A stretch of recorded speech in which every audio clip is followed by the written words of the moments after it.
Amai-vos cordialmente uns aos outros com amor fraternal, preferindo-se em honra uns aos outros. No zelo não sejais remisso, sede fervorosos de espírito, servindo ao Senhor. Regozijai-vos na esperança, sede pacientes na tribulação, na oração perseverantes.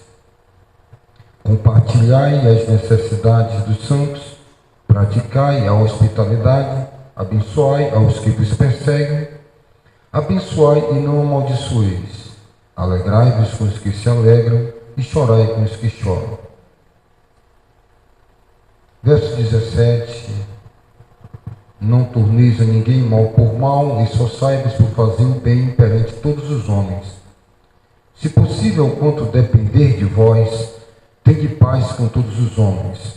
Não vos vingueis a vós mesmos, amados, mas dai lugar à ira, porque está escrito: a mim pertence a vingança, eu retribuirei, diz o Senhor.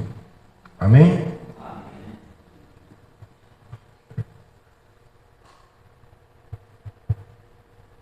Meus amados irmãos, eu quero trazer aqui para os amados uma palavra de edificação.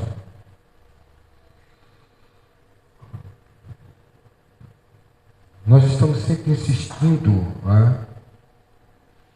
E eu creio que alguns irmãos,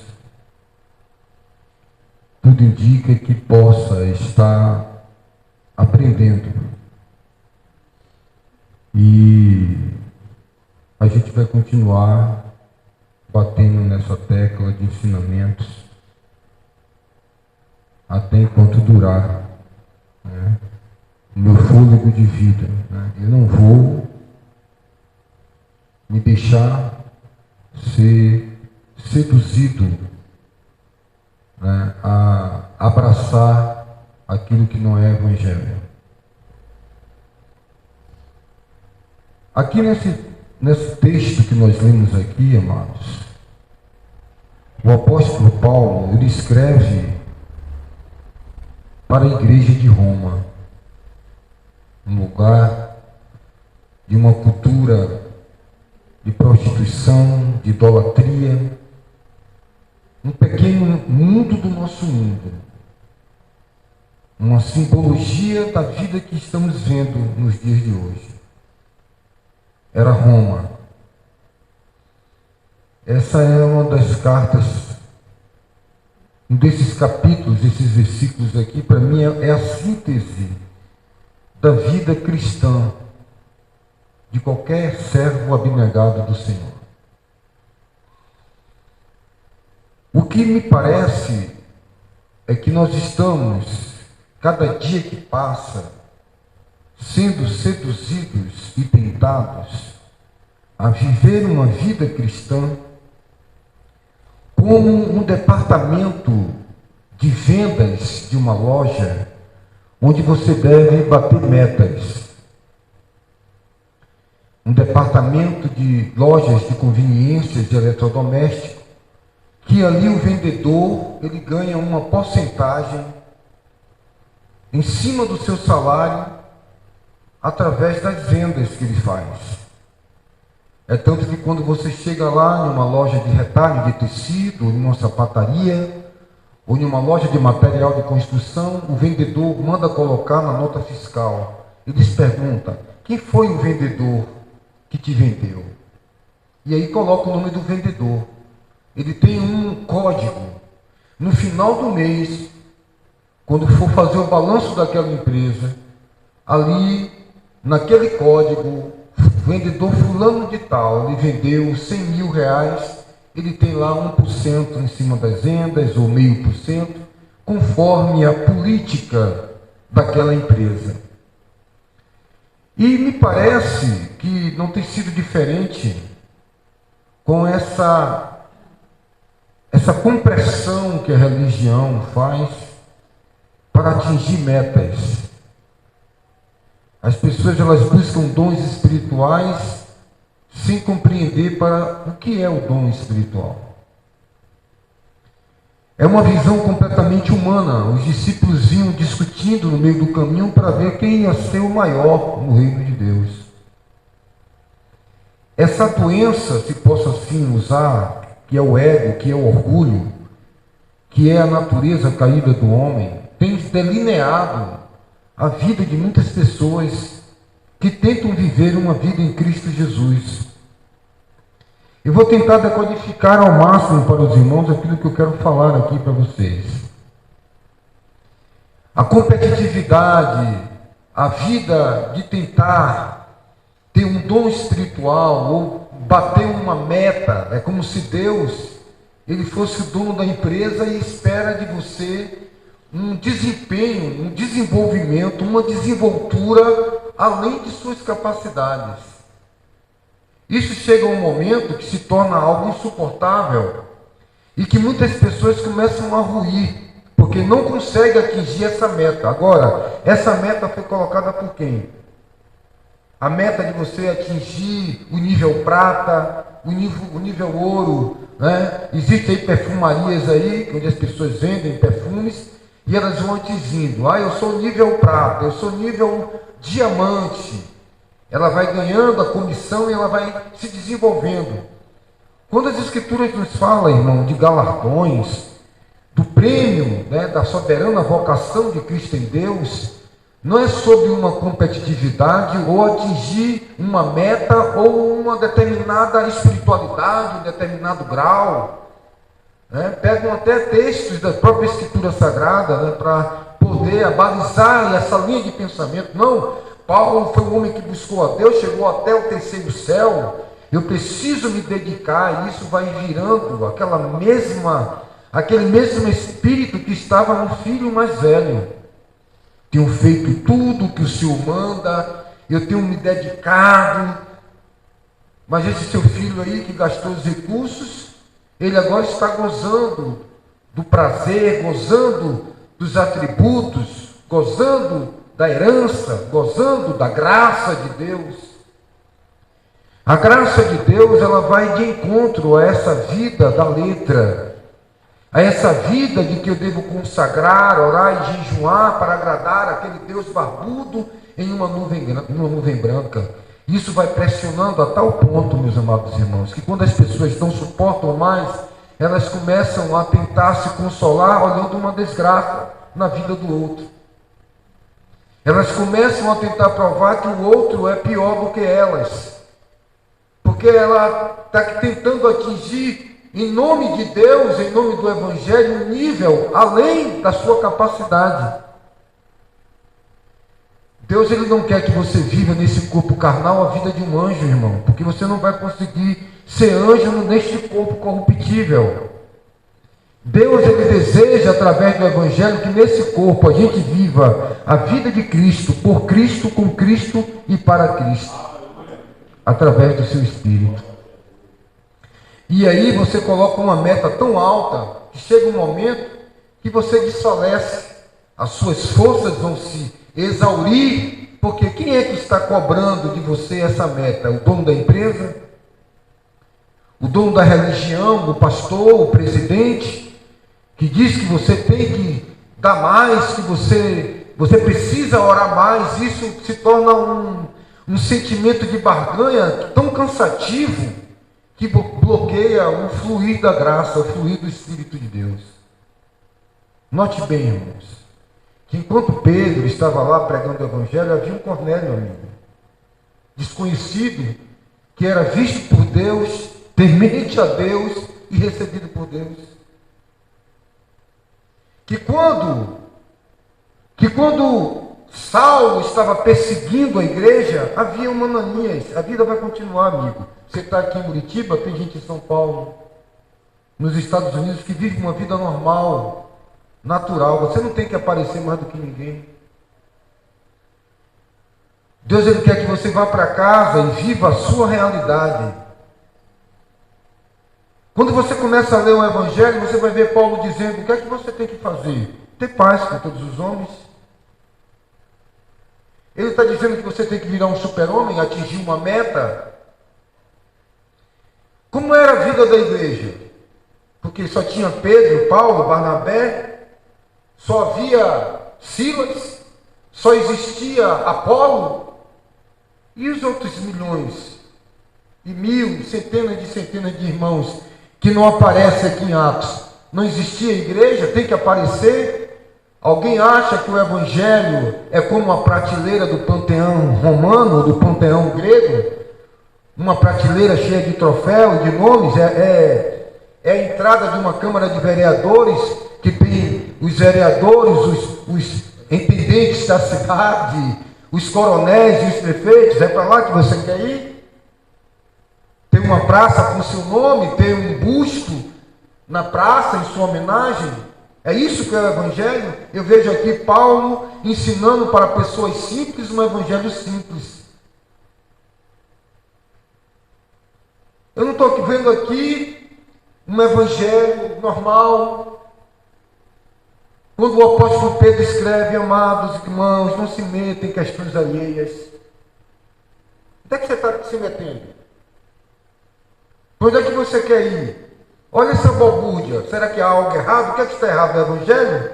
Ou a interpretação do Evangelho e a vida que quer se viver em um Evangelho anátema, achando que é o Evangelho de Cristo?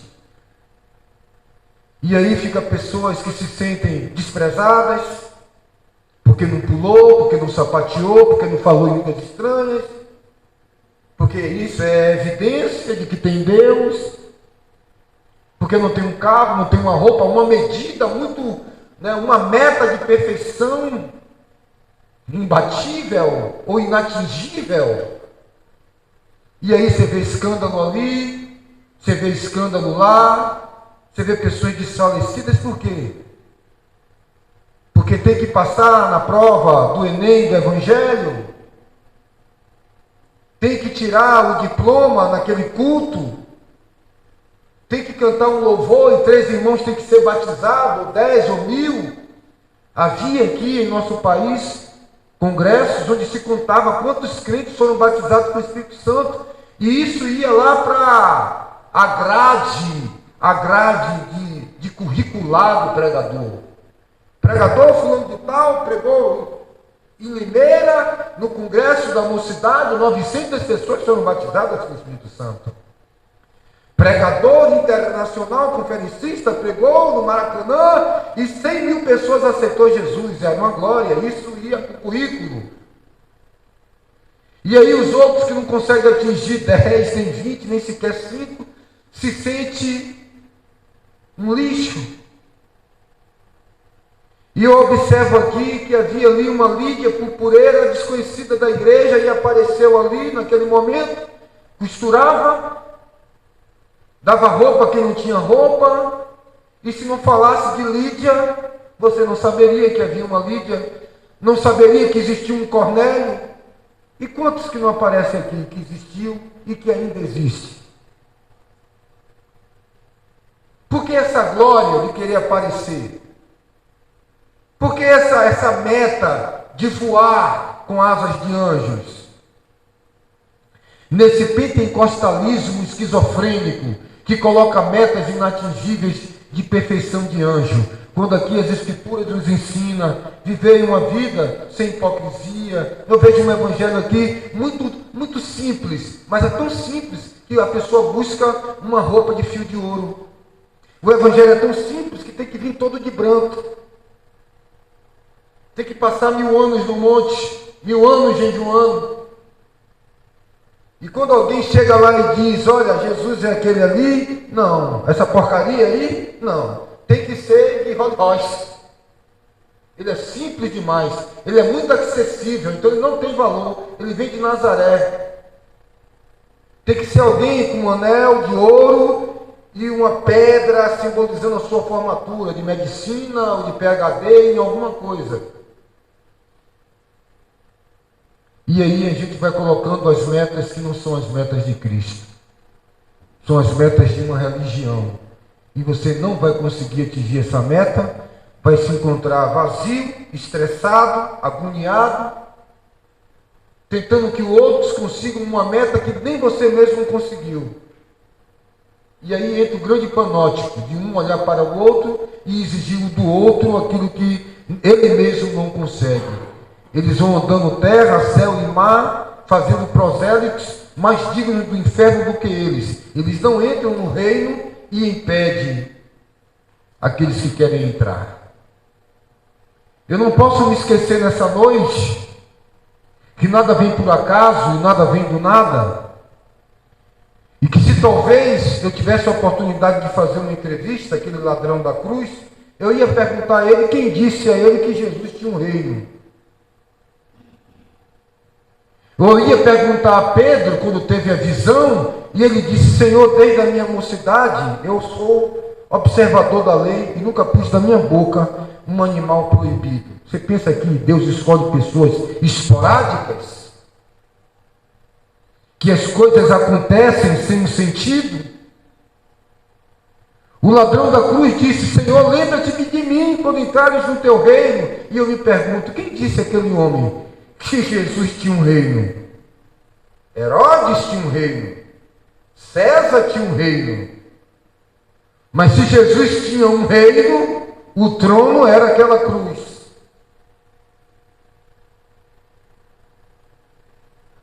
Será que aquele homem muitas vezes não ouviu de Cristo? Será que o Espírito já não vinha trabalhando na vida daquele homem? Será que aquele ladrão da esquerda morreu sem oportunidade também de ouvir o Evangelho? Mas de um lado havia um coração não responsivo e de outro lado um coração responsivo a Deus. O Evangelho não é sobre colecionar conhecimento, não é sobre colecionar grandes textos e milhares de versículos bíblicos. Eu vim a esse lugar para aprender como devo me relacionar com meu irmão, um amor não hipócrita. Eu trabalhar e tratar os meus funcionários, se porventura eu ter, com equidade, como lemos aqui no início da reunião, com justiça e amor, porque sabemos que temos também um Senhor nos céus. E que quando nós agimos com injustiça, há um justo juiz que vai haver conosco da mesma medida que estamos semeando para com a vida do próximo.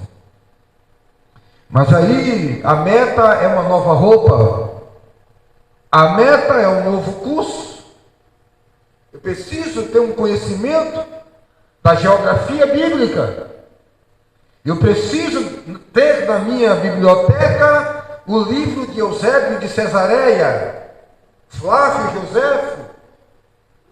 Eu preciso ir aumentando em conhecimento e me esvaziando de Cristo, e tudo se torna uma vida técnica.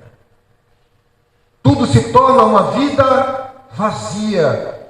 E Paulo, entendendo essa tônica do Evangelho, ele disse: a ciência incha, mas o amor edifica.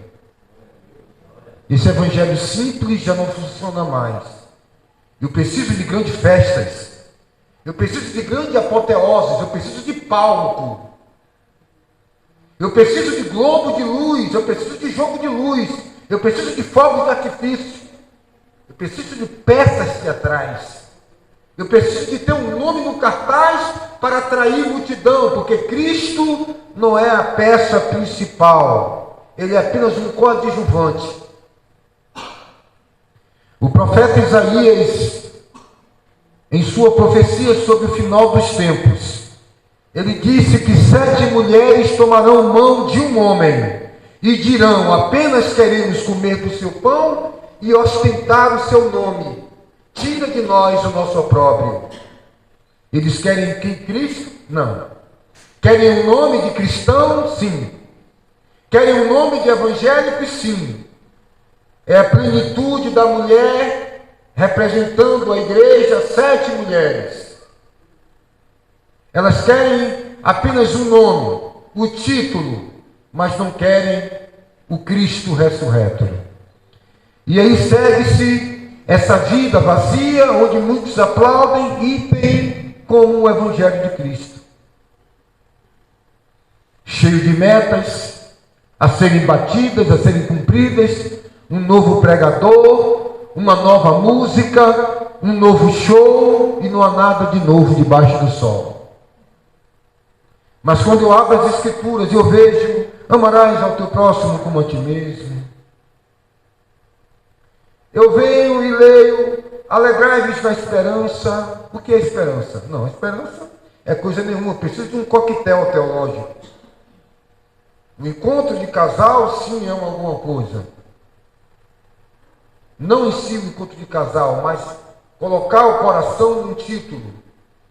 O congresso em tal cidade, 7 pulos em uma onda, como ver Deus, como falar melhor com Deus, 7 dias em tal lugar, 7 oração do salmo tanto, e aí começam as técnicas, as muletas, para tentar eu atingir essa meta. Apenas um desconexo psicológico, mental. E aí as pessoas vão se decepcionando, a ficha vai caindo que não vai conseguir ser esse anjo, essa meta, esse ganhador de almas, que não vai conseguir dar esse saco de dinheiro na campanha, que não vai conseguir atingir essa prosperidade prometida, não vai ter casa para todos, carro para todos, Cristo não vai curar todos, não vai salvar todos.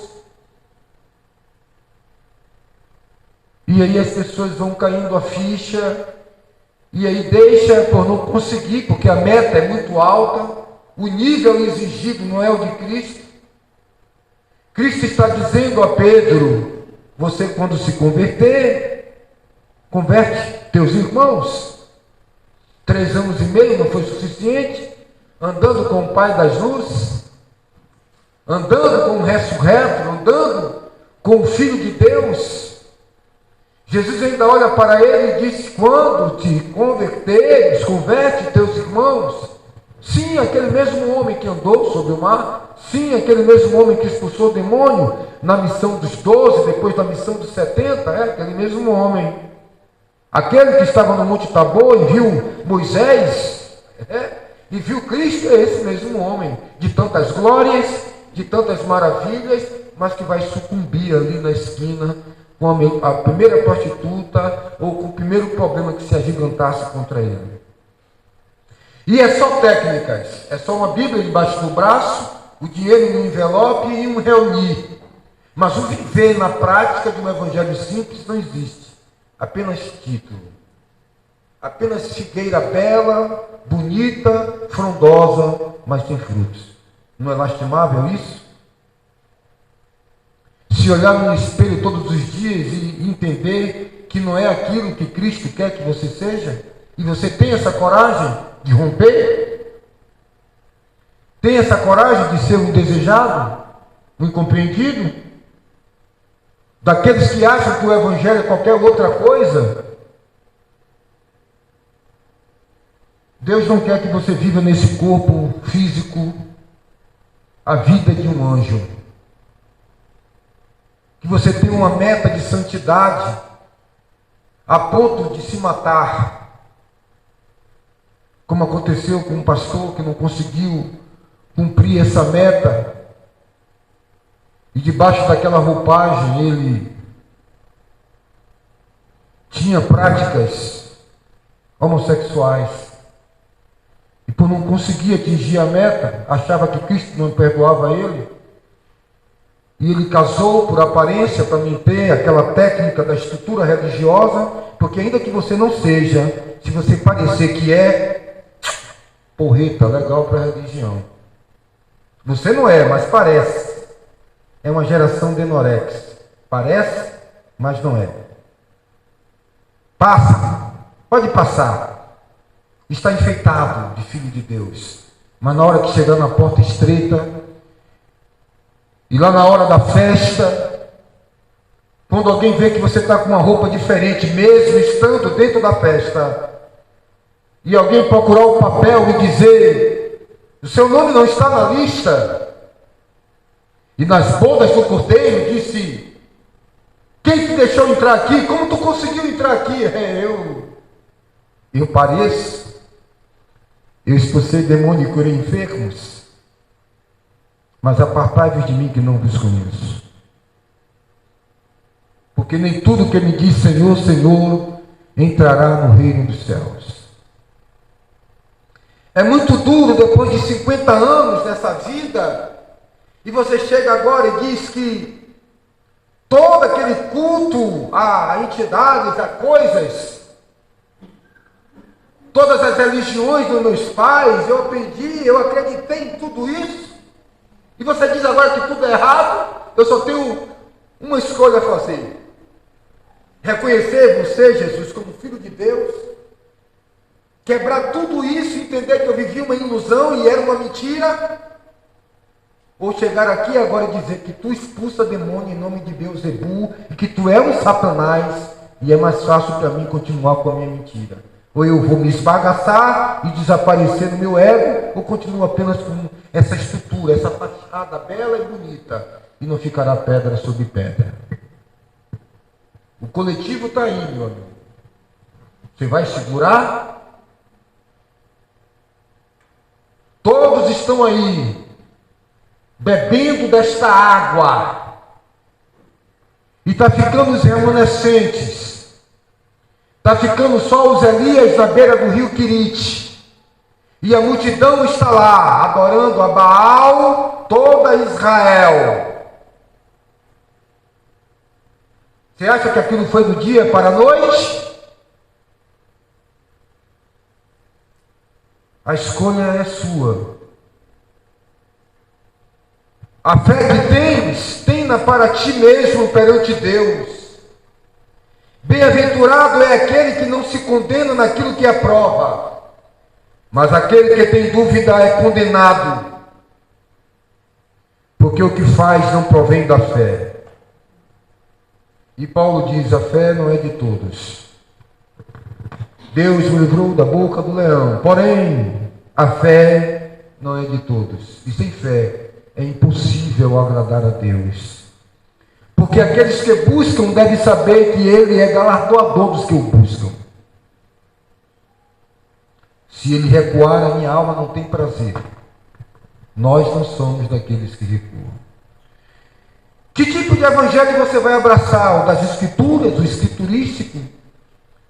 De uma vida simples, de eu trabalhar, ser honesto no meu trabalho, ir para a minha casa, dizer graças a Deus, Senhor, pela casa que eu tenho, ainda que tenha 3 telhas furadas, dentro desse telhado eu tenho umas 3.000 telhas, eu te agradeço pelas 2.997 telhas que não estão furadas. Ainda que o furo da 3ª telha esteja em cima de minha cama, quando eu estiver dormindo. Eu vou trabalhar, pegar o meu salário, entender que não tenho condição de comprar um melhor paletó ou um carro do ano, e vou dar graças a Deus por tudo. Levantarei as minhas mãos e agradecerei a latinha de sardinha, onde eu vou comer com farinha e dizer glória a Deus que eu tenho uma latinha de sardinha para comer. Enquanto a meta da religião, com a sua teologia da prosperidade, diz que o teu Deus é rico e tu tem que ter.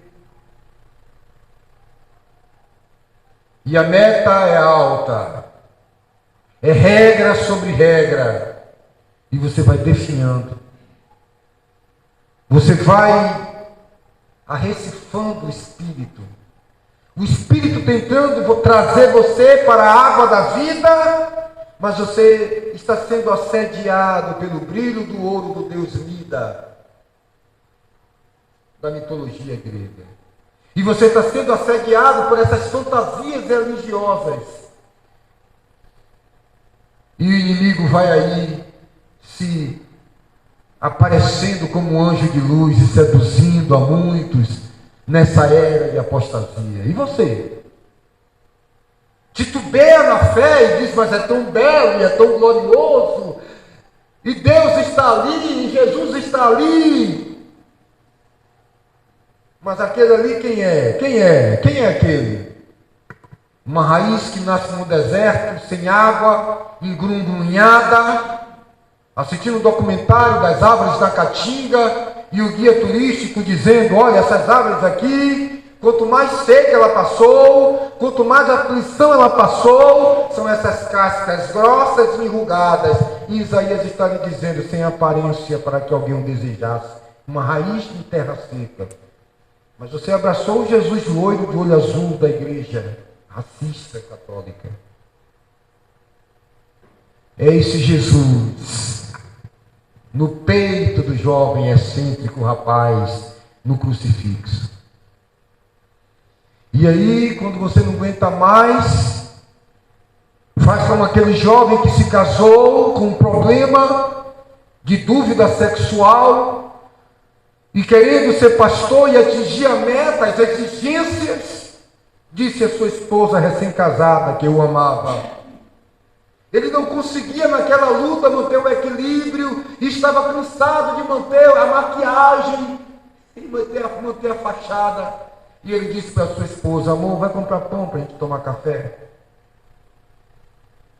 Vamos comer um pãozinho com manteiga? Eu estou aqui, arrumo a mesa. E quando aquela moça desceu no elevador, a 10 ou 20 passos do condomínio, andando em direção à padaria, ela viu um estrondo no duro e frio asfalto da calçada. Quando ela olhou para trás, uma multidão aglutinava-se sobre o corpo caído, espatifado do seu marido, que não aguentou essa meta e se matou. Como pastor ali, entrou na lancha, atravessou a bacia do Tocantins e disse: presbítero, eu te amo, você é meu irmão, eu estou mandando essa mensagem para você. Manda dizer para minha esposa, para meus filhos, manda dizer para a igreja que eu não aguento mais, não precisa ninguém ir aqui me procurar, não vai dar tempo. Eu estou aqui com o rifle, com a escopeta e eu estou indo me matar. Friamente encontraram o seu corpo escopetado na cara. Sabe o que é isso? As pessoas que se cansam de viver de aparência, de roupa, de maquiagem, de uma estrutura que nem a Torre Eiffel, bela, mas vazada de todos os lados, em abertura para as influências mundâneas. É isso que Cristo não quer de você. Cristo não está dizendo que está com você porque você tem um grande ministério, porque você tem uma igreja cheia de departamentos, abençoada. Ele está dizendo que a meta dele é bem baixa. 2 ou 3 reunidas em meu nome, eu estou presente. É muito barato para você? Você quer que ele aumente? Porque você pensa que Cristo é aquele investimento da Bolsa de Valores que tem que estar bem alto? É aquela moeda lá, Bitcoin? Existe todo tipo de moeda digital. Tem aquelas que é baratinha. Tem um Bitcoin aí que custa 3 mil reais, 900 reais, uma moeda só. E tem outras que custam 50 centavos, R$1. Essa não tem valor. A meta que você coloca e você exige é a meta do Espírito Santo. Manso, calmo, humilde. Nós temos metas que não são as metas de Cristo. Aquela cujo qual Paulo expressa em Gálatas: mansidão, domínio próprio, paciência, longanimidade. Nós temos outras metas, porque temos talvez um outro Cristo e um outro Espírito, dizendo ele aí que é o Espírito Santo.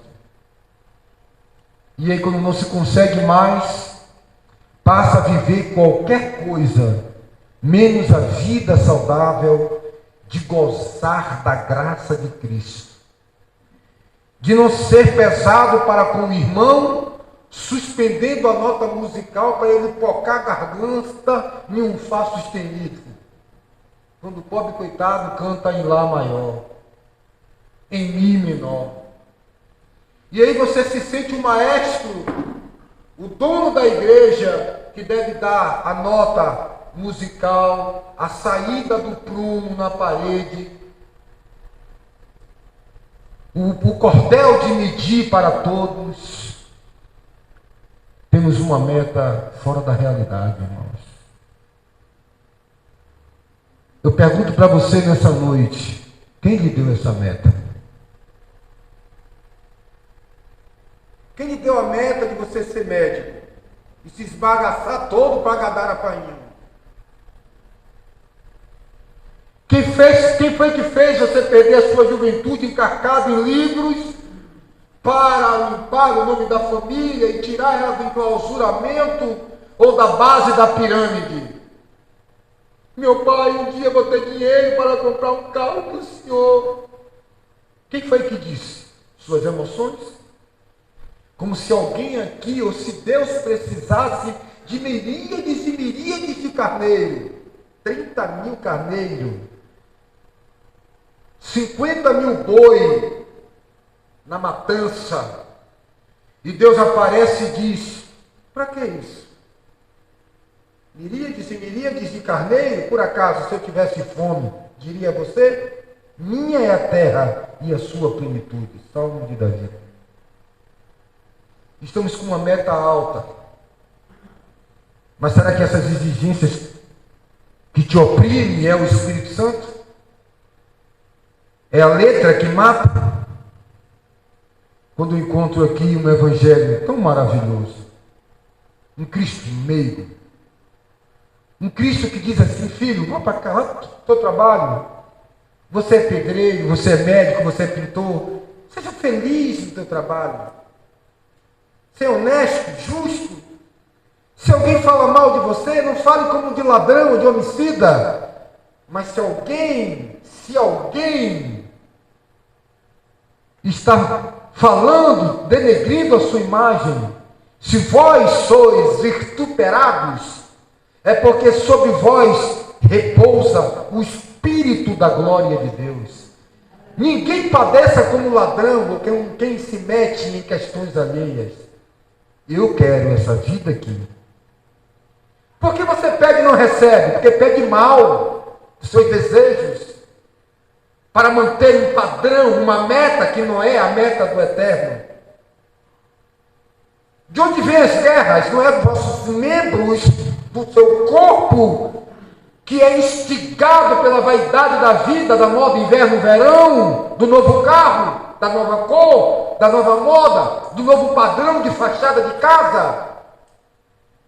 Não é o ego, não é o orgulho, e vocês não recebem porque pedem mal os desejos, caprichos e vaidades. Resisti ao diabo e ele fugirá de vós. Chorai, lamentai, senti as vossas misérias e humilhai-vos debaixo da mão potente do Senhor, que a seu tempo ele vos exaltará. Você quer o evangelho ou quer a meta? É simples demais. Eu tenho que passar 1000 dias no monte orando de joelhos, se possível, no caroço de milho. Eu tenho que fazer sacrifício.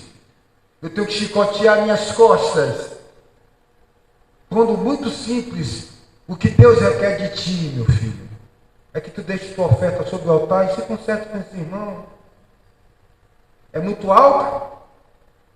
Está mandando você ir lá em Meca, pegar na sepultura de Maomé? Está dizendo que você tem que ir lá no solo sagrado de Meishu Sama ou de Masaharu Taniguchi? Está dizendo que você tem que sacrificar o seu Isaac?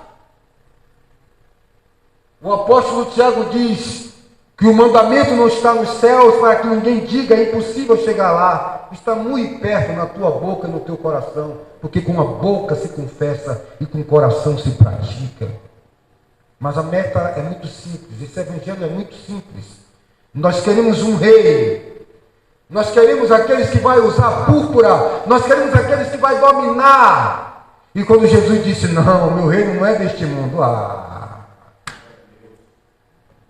não dá, vamos forçar ele a se manifestar com poder e grande glória.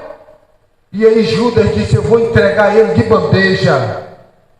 E aí ele vai vir com miríades e miríades de anjos, vai fazer uma revolução, vai quebrar o nosso jugo contra Roma, e nós vamos agora reinar aqui na terra. E aí a decepção foi quando Jesus disse, você acha que o meu reino é desse mundo? Porque se fosse desse mundo, meu pai iria enviar miríades e miríades de anjos. Qual é a sua meta? Lutar contra o sistema? O sistema jaz no maligno, meu amigo. Como disse a nossa irmã Sueli, você acha que a luta é contra a carne, é contra o sangue? Você acha isso? E você vai colocando camada sobre camada, camada podres sobre camada podres, fundamentos de homem sobre fundamentos de homem, se afastando de Cristo, porque é simples demais.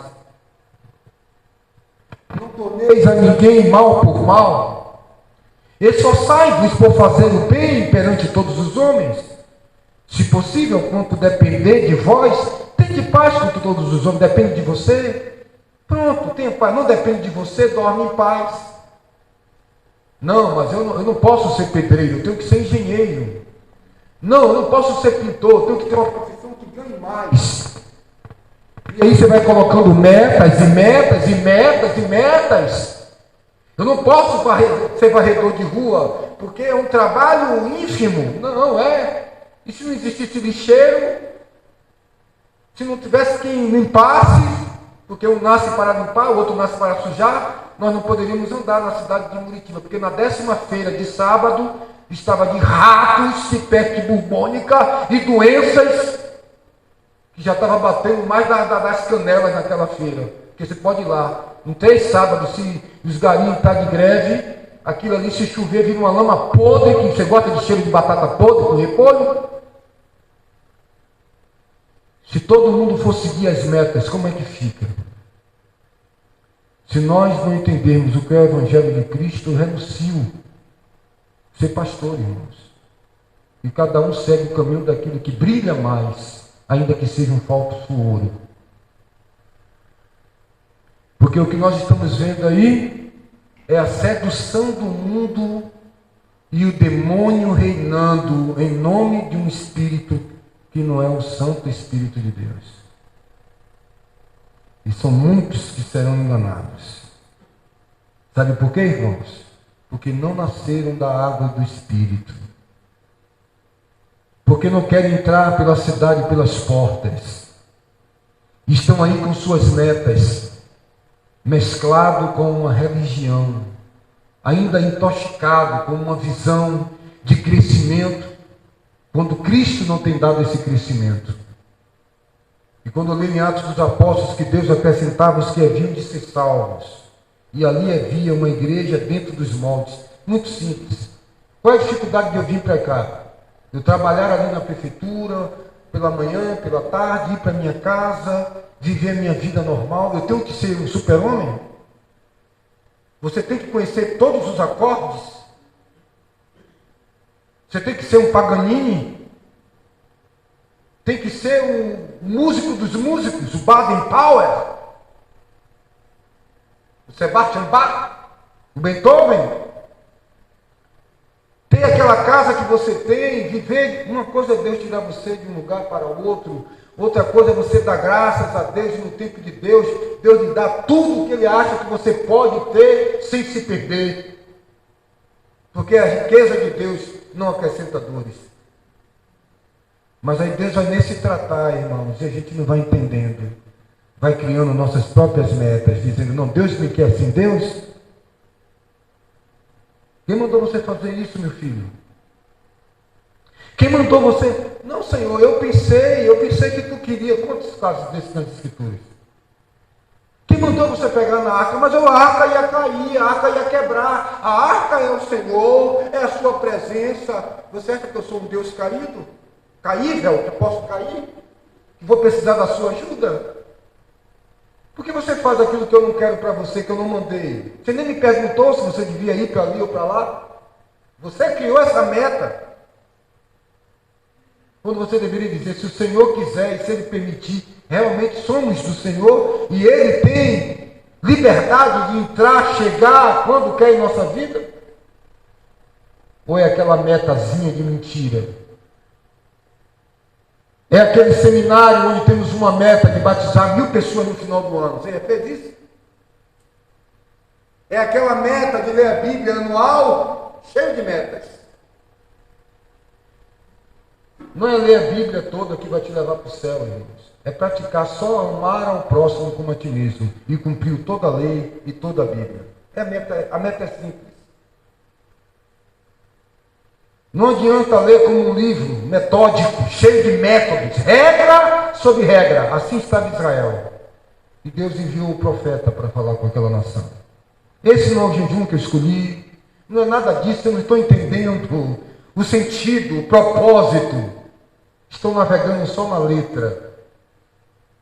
Eu preciso agora ganhar o mundo todo. Eu preciso desenvolver uma nova técnica, uma marcha para Jesus, uma moto passeata para Jesus, uma avionata para Jesus, se possível. E técnicas, e técnicas, e técnicas para agradar esse Deus inatingível. O que é que Ele quer de você? Simples. Adore com o coração puro. É aqui em Muritiba, sua cidade, viva bem, tenha paz com todos. Dê um testemunho de Cristo. Oh, como eu tenho saudade daqueles cristãos antigos. Tu não tem não? Não conheceu, né? Prazer em estar em um ciclo de oração, não precisa de festa. Jesus é a festa. Vai operar quando tiver santidade, inteireza de coração. Não precisa de seus dotes culinários, seus dotes de decoração, não. Não precisa de nossas técnicas. Precisa apenas de arrependimento e santidade para ter um vaso puro para que ele movimente as águas quando quiser, para onde quiser, no que quiser, na liberdade do seu espírito, que onde há o espírito, há liberdade. E aí nós vamos cheio de técnicas, cheio de orações póstumas, parecendo uma declamação de poesia de Castro Alves. Tudo da boca para fora. Oh Deus, ser propício a mim, que jejum 2 vezes por semana e dou meu dízimo. Lá do outro lado, existe uma alma que entendeu que a meta Jesus reduziu para tu ser salvo. E a meta chama-se graça. Que não é por obras, nem por capacidade de virtude natural, mas é uma entrega simples e humilde de um homem de cabelo ruivo e desprezível, mas que tinha um coração segundo o coração de Deus. Não é o bonitão. Não. Não, Jessé. Tu não sabe como é Deus? Ele não olha como vê um homem. Qual é a sua meta? Qual é o seu alvo? Será que você não tem se perdido na meta de um caminho?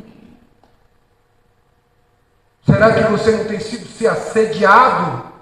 Você acha bonito? Se você acha que Cristo está em tudo isso, continue.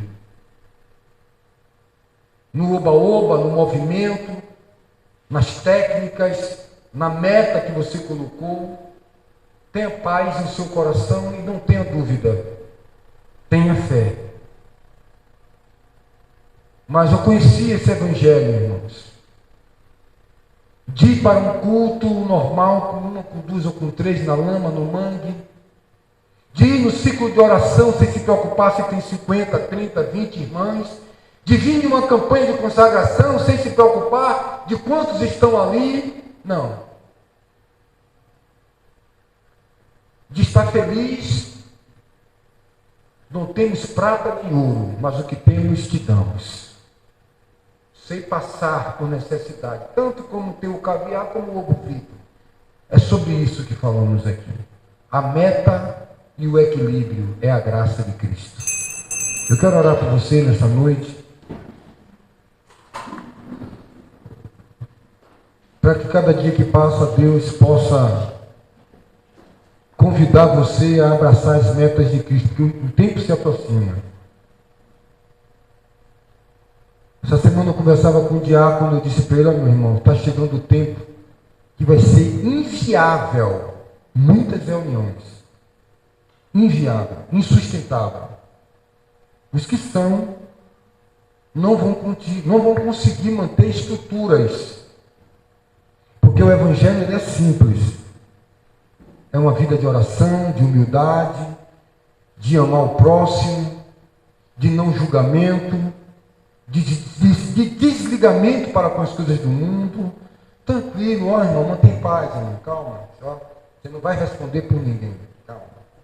Tranquilo, trabalhou hoje, vendeu 10 milhões de gás, a meta da empresa, ganhou seu dinheiro, está bem em casa, está bem no trabalho, acabou, irmãos. No dia que Deus olhar para você e disser, vou mandar agora uma bola de fogo, não foi porque você passou no teste dos homens. No dia que Ele quiser te usar no meio da congregação, não é porque o seu paletó é de gabardine mais bonito do que o outro, não. É porque Ele quis fazer de você um vaso de prata e aquele ali um vaso de barro. Ao seu querer, ao seu molde e à sua vontade. Isso é o suficiente. Amém, irmãos? Feche seus olhos, em nome do Senhor Jesus. Eu quero orar pela sua vida.